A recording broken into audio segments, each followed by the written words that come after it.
الحمد لله الذي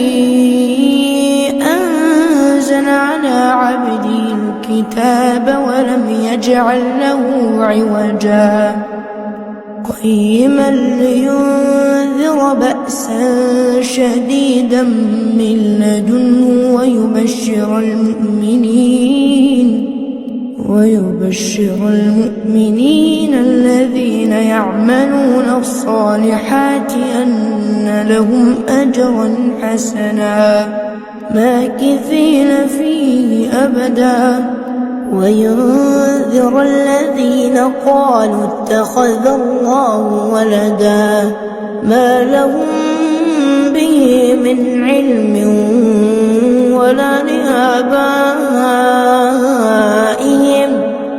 كبرت كلمة تخرج من أفواههم إن يقولون إلا كذبا فلعلك باخع نفسك على آثارهم إن لم يؤمنوا بهذا الحديث أسفا إنا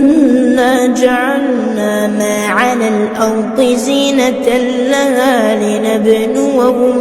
لنبلوهم أيهم أحسن عملا وإنا لجاعلون ما عليها صعيدا جرزا أم حسبت أن أصحاب الكهف والرقيم كانوا من آياتنا عجبا إذ أوى الفتية إلى الكهف فقالوا ربنا آتنا من لدنك رحمة وهيئ لنا من أمرنا رشدا فضربنا على آذانهم في الكهف سنين عددا ثم بعثناهم لنعلم أي الحزبين أحصى لما لبثوا أمدا نحن نقص عليك نبأهم بالحق إنهم فتية آمنوا بربهم وزدناهم هدى وربطنا على قلوبهم إذ قاموا فقالوا ربنا رب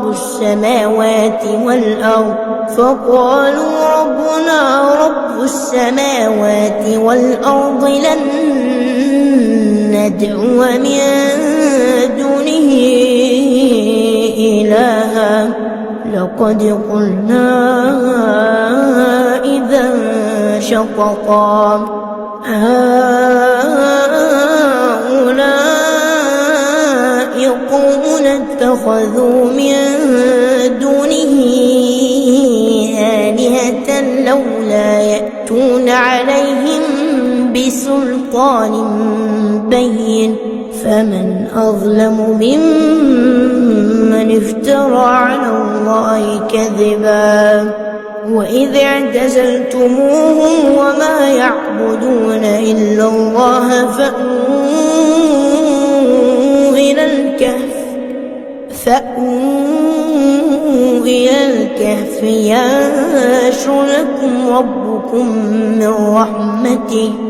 ينشر لكم ربكم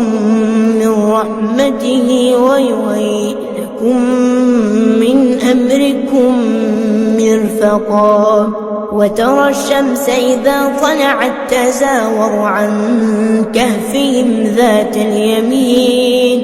وإذا غربت تقرضهم ذات الشمال وهم في فجوة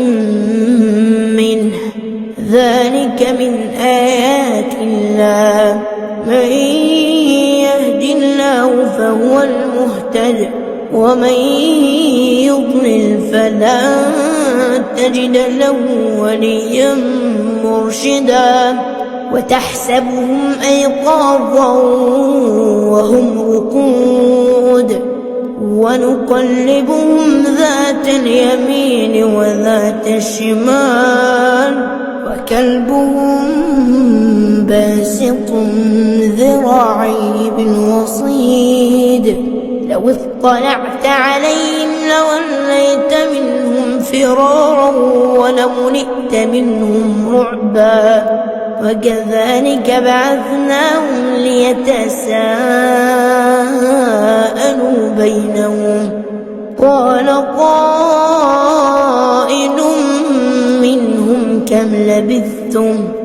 قالوا لبثنا يوما أو بعض يوم قالوا ربكم أعلم بما لبثتم فابعثوا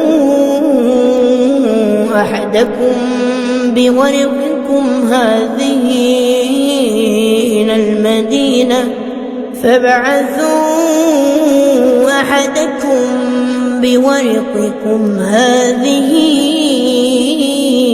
إلى المدينة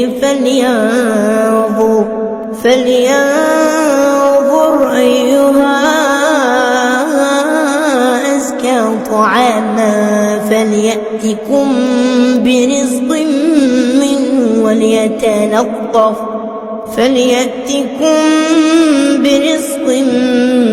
منه وليتلطف ولا يشعرن بكم أحدا إنهم إن يظهروا عليكم يرجموكم أو يعيدوكم في ملتهم ولن تفلحوا إذا أبدا وكذلك أعثرنا عليهم ليعلموا أن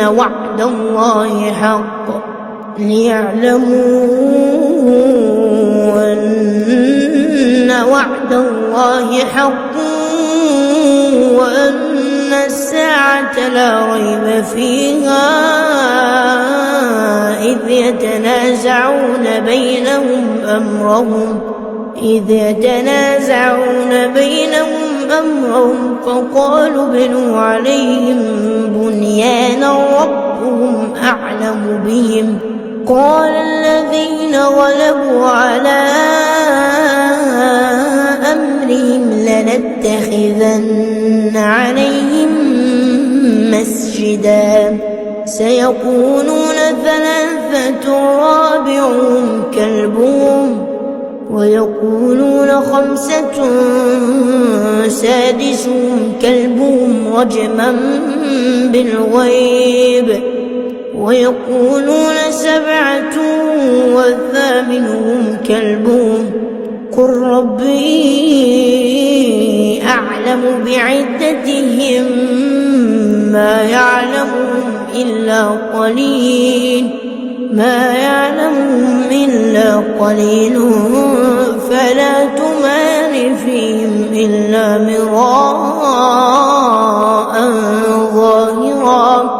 فلا تمار فيهم إلا مراء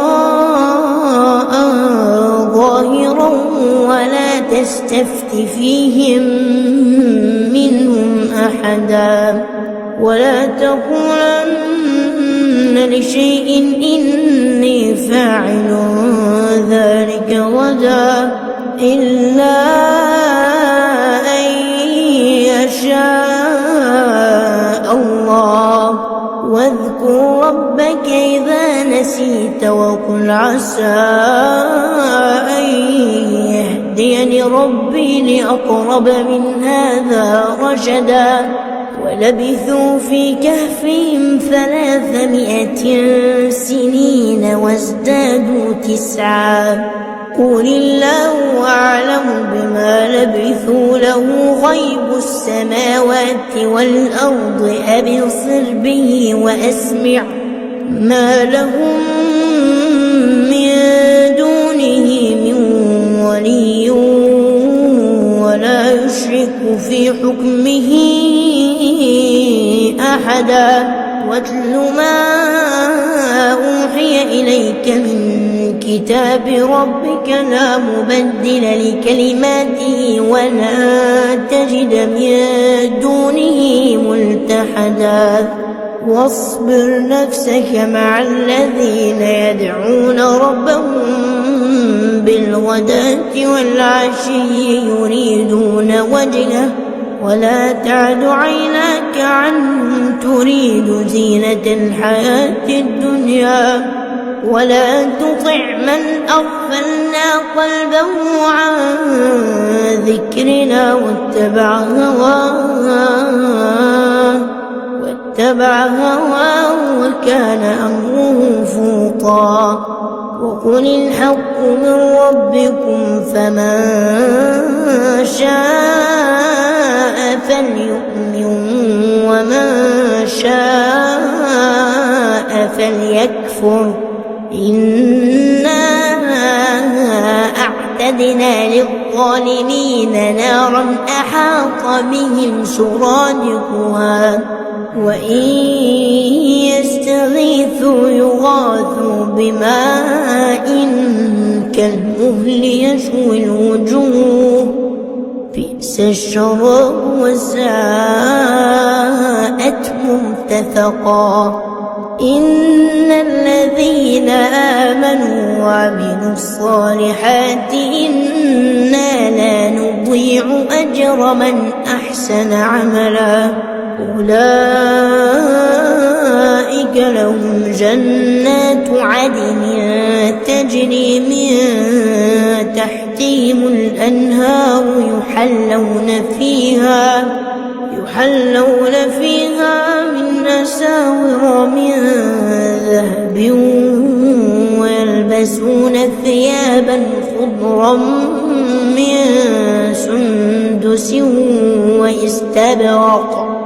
ويلبسون ثيابا خضرا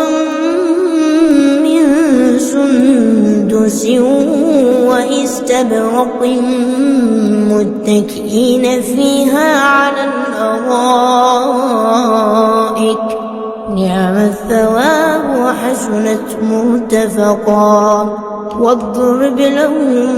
مثلا رجلين جعلنا لأحدهما جنتين من أعناب وحففناهما بنخل وجعلنا بينهما زرعا كلتا الجنتين آتت أكلها ولم تظلم منه شيئا وفجرنا خلالهما نهرا وكان له ثمر فقال لصاحبه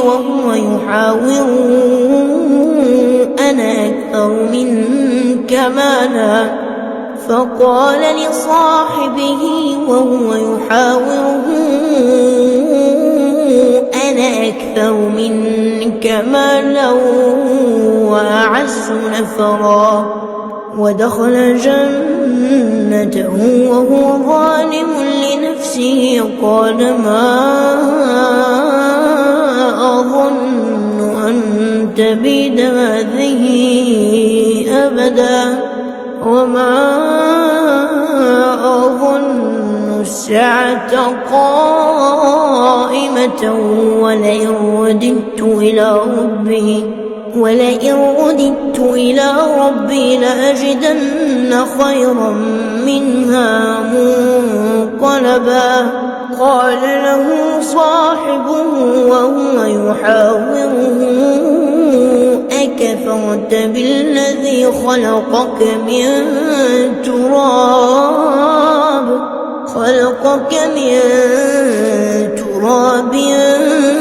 ثم من نطفة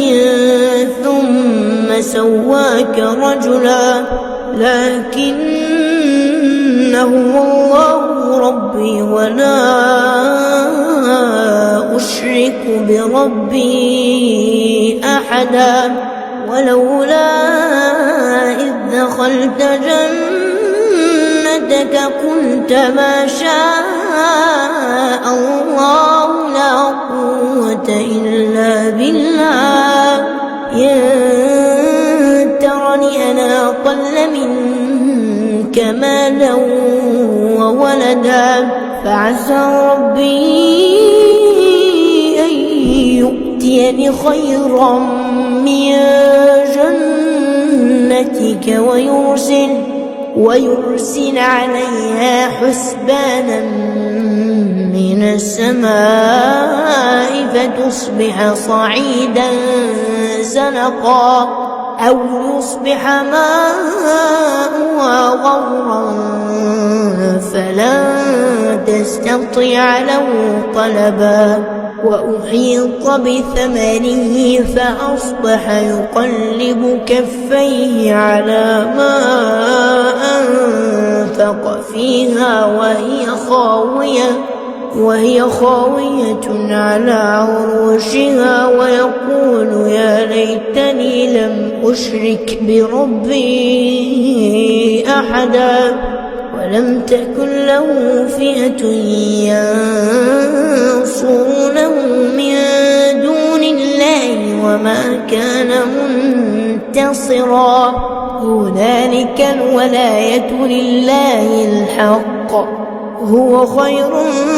ثوابا وخير عقبا واضرب لهم مثل الحياة الدنيا كماء أنزلناه من السماء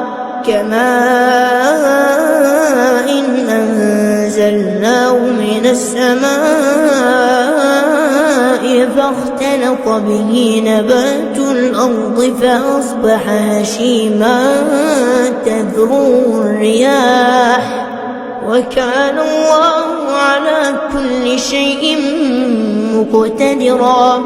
المال والبنون زينة الحياة الدنيا والباقيات الصالحات خير عند ربك ثوابا وخير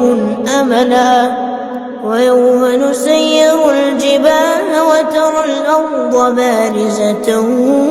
وحشرناهم فلم نغادر منهم أحدا وعرضوا على ربك صفا لقد جئتمونا كما خلقناكم أول مرة بل زعمتم أن لن نجعل لكم موعدا ووضع الكتاب فترى المجرمين مشفقين مما فيه ويقولون يا ويلتنا ما لهذا الكتاب لا يغادر صغيرة ولا كبيرة إلا أحصاها ووجدوا ما عملوا حاضرا ولا يظلم ربك أحدا وإذ قلنا للملائكة اسجدوا لآدم فسجدوا إلا إبليس كان من الجن ففسق عن أمر ربه أفتتخذونه وذريته أولياء من دوني وهم لكم عدو بئس للظالمين بدلا ما أشهدتهم خلق السماوات والأرض ولا خلق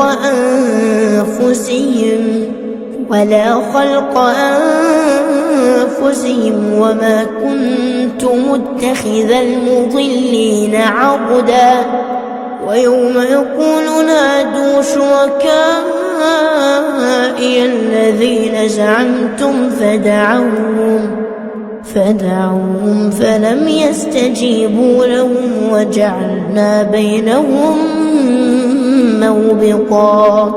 ورأى المجرمون النار فظنوا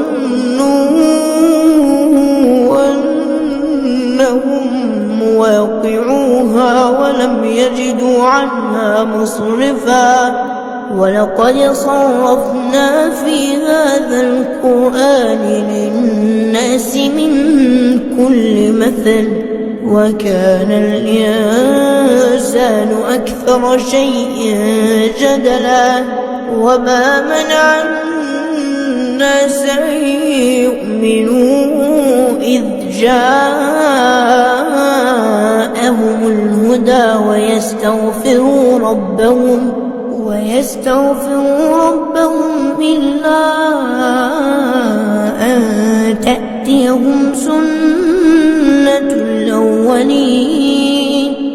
إلا أن تأتيهم سنة الأولين أو يأتيهم العذاب قبلا وما نرسل المرسلين إلا مبشرين ومنذرين ويجادل الذين كفروا بالباطل ليدحضوا به الحق واتخذوا آياتي وما أنذروا هزوا ومن أظلم ممن ذكر بآيات ربه فأعرض عنها ونسي ما قدمت يداه إنا جعلنا على قلوبهم أكنة أن يفقهوه وفي آذانهم وقرا وإن تدعوهم إلى الهدى فلن يهتدوا إذا أبدا وربك الغفور ذو الرحمة لو يؤاخذهم بما كسبوا لعجل لهم العذاب بل لهم موعد لن يجدوا من دونه موئلا وتلك القرى أهلكناهم لما ظلموا وجعلنا لمهلكهم موعدا وإذ قال موسى لفتاه لا أبرح حتى أبلغ مجمع البحرين أو أمضي حقبا فلما بلغا مجمع بينهما نسيا حوتهما فاتخذ سبيله في البحر سربا فلما جاوزا قال لفتاه آتنا غداءنا لقد لقينا من سفرنا هذا نصبا قال أرأيت إذ أوينا إلى الصخرة فإني نسيت الحوت وما أنسانيه إلا الشيطان أن أذكره واتخذ سبيله في البحر عجبا قال ذلك ما كنا نبغ فارتدا على آثارهما قصصا فوجدا عبدا من عبادنا آتيناه رحمة من عندنا وعلمناه من لدنا علما قال له موسى هل أتبعك على أن تعلمني مما علمت رشدا قال إنك لن تستطيع معي صبرا وكيف تصبر على ما لم تحط به خبرا قال ستجدني إن شاء الله صابرا ولا أعصي لك أمرا قال فإن اتبعتني فلا تسألني عن شيء حتى أحدث لك منه ذكرا فانطلقا حتى إذا ركبا في السفينة خرقها قال أخرقتها لتغرق أهلها لقد جئت شيئا إمرا قال ألم أقل إنك لن تستطيع معي صبرا قال لا تؤاخذني بما نسيت ولا ترهقني من أمري عسرا فانطلقا حتى إذا لقيا غلاما فقتله قال أقتلت نفسا زكية بغير نفس لقد جئت شيئا نكرا قال ألم أقل لك إنك لن تستطيع معي صبرا قال إن سألتك عن شيء بعدها فلا تصاحبني قد بلغت من لدني عذرا فانطلقا حتى إذا أتيا أهل قرية استطعما أهلها فأبوا أن يضيفوهما فوجدا فيها جدارا يريد أن ينقض فأقامه قال لو شئت لاتخذت عليه أجرا قال هذا فراق بيني وبينك سأنبئك بتأويل ما لم تستطع عليه صبرا أما السفينة فكانت لمساكين يعملون في البحر فأردت أن أعيبها وكان وراءهم ملك يأخذ كل سفينة غصبا وأما الغلام فكان أبواه مؤمنين فخشينا أن يرهقهما طغيانا وكفرا فأردنا أن يبدلهما ربهما خيرا منه زكاة وأقرب رحما وأما الجدار فكان لغلامين يتيمين في المدينة وكان تحته كنز لهما وكان أبوهما صالحا فأراد ربك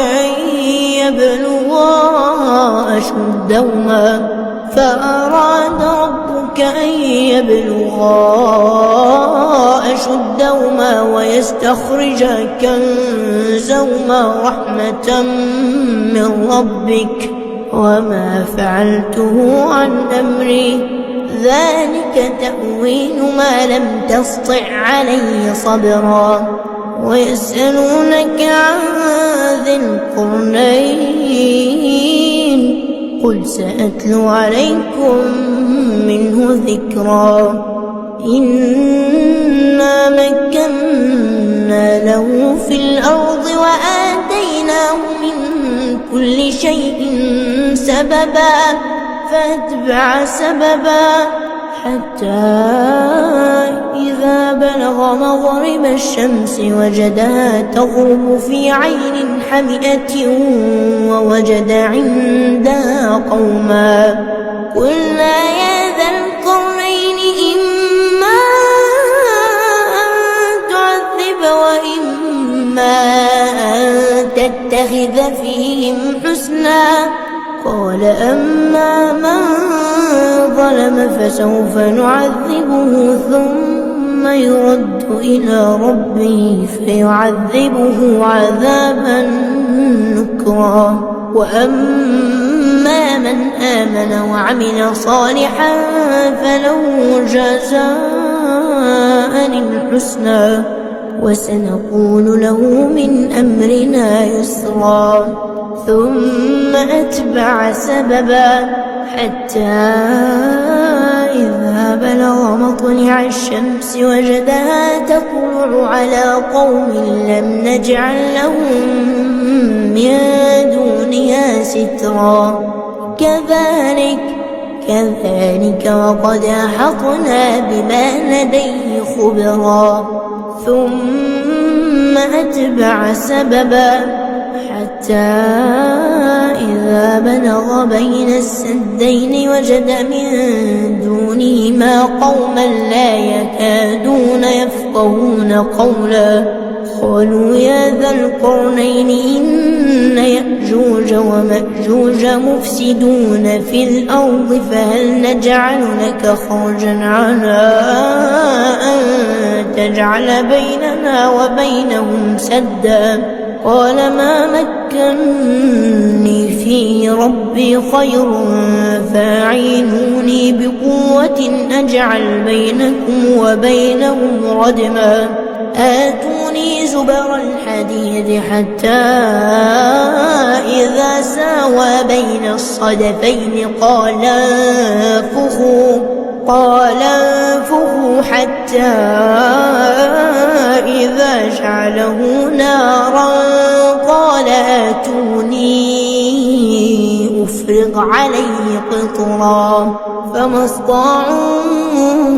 أن يظهروا وما استطاعوا له نقبا قال هذا رحمة من ربي فإذا جاء وعد ربي جعله دكاء وكان وعد ربي حقا وتركنا بعضهم يومئذ يموج في بعض ونفخ في الصور فجمعناهم جمعا وعرضنا جهنم يومئذ للكافرين عرضا الذين كانت أعينهم في غطاء عن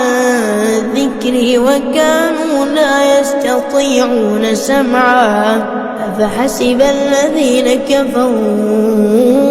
أن يتخذوا عبادي من دوني أولياء إنا أعتدنا جهنم للكافرين نزلا قل هل ننبئكم بالأخسرين أعمالا الذين ضل سعيهم في الحياة الدنيا وهم يحسبون أنهم يحسنون صنعا أولئك الذين كفروا بآيات ربهم ولقائه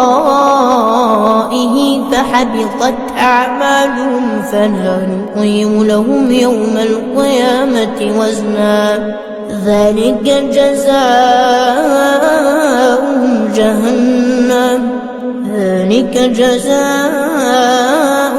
جهنم بما كفروا واتخذوا آياتي ورسلي هزوا إن الذين آمنوا وعملوا الصالحات كانت لهم جنات الفردوس نزلا خالدين فيها لا يبغون عنها حولا قل لو كان البحر مدادا لكلمات ربي لنفد البحر قبل أن